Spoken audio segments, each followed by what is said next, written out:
Welcome to the Knowledge Gumbo podcast. I'm Alicia Thomas.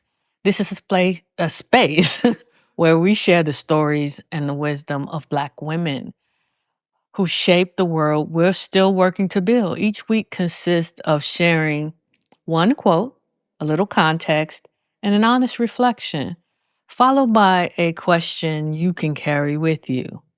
Let's get into today's quote. I have never felt that I had to prove myself. I have always felt that I had to be myself. Charlene Hunter-Gault. Charlene Hunter-Gault is one of the most distinguished broadcast journalists in American history.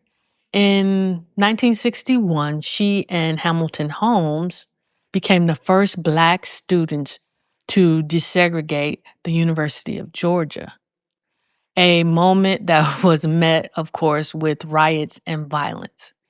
She went on to become a correspondent and bureau chief for PBS NewsHour, a CNN bureau chief, I can't say that, in South America during the transition from apartheid, and a Peabody Award-winning journalist whose career spanned more than 5 decades. She built her reputation not by convincing others of her worth, but by doing the work. I've been meaning, or should I say, I've been thinking about the difference between proving yourself and being yourself.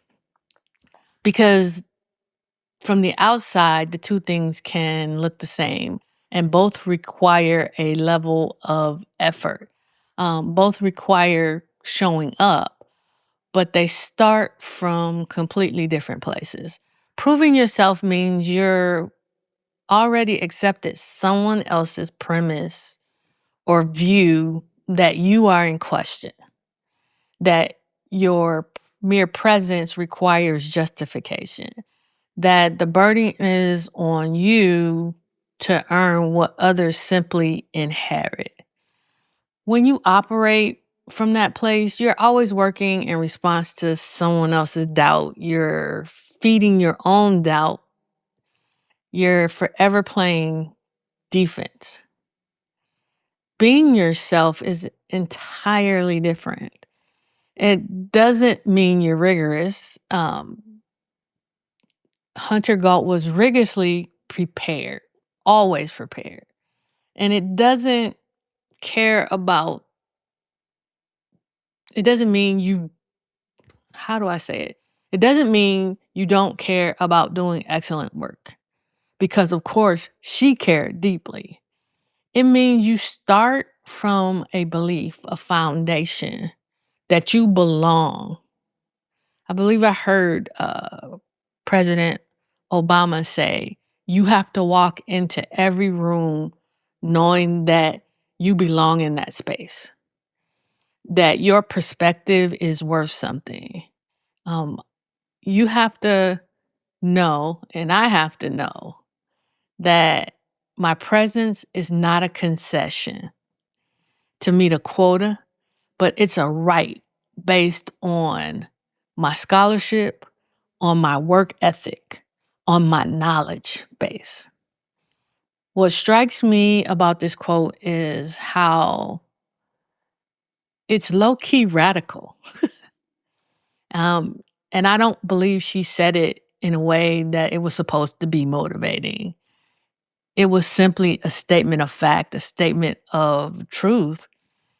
And it was how she moved in a field, in an occupation where Black women were and are constantly questioned, constantly second-guessed, constantly told they were first in a way that meant to remind them that they were exceptions. She refused to have her picture put in that frame. She was not an exception.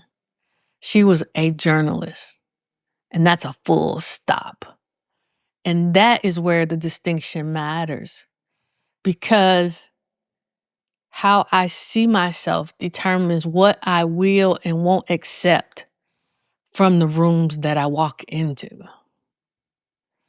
What Charlene Hunter-Gault navigated in broadcast journalism reflects something that Black women in visible public-facing professions have always known. The credibility gap is real, and it is unearned. The standard is constantly being moved in order to justify mistreatment, in order to justify disrespect.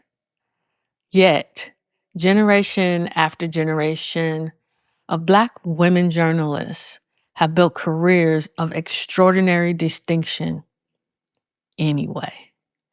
She was part of a long line of journalists like Ethel Payne, Gwen Ifill, Faraj Chadida, April Ryan, Joy Reid. Black women who found their way into broadcast rooms and brought something that those rooms had been missing, which is a standard of truth that included the people the rooms had been ignoring. Carry this with you. Where in your life are you spending energy proving yourself to someone who has already decided who you are, as well as what you are capable of? And what would shift if you simply led with being yourself instead? That brings us to the end of today's serving of the Knowledge Gumbo podcast. Thank you for sharing one of your greatest gifts. And that, my friend, is the gift of time. If this quote has stirred something for you, like great gumbo, let it simmer. And then choose to share it.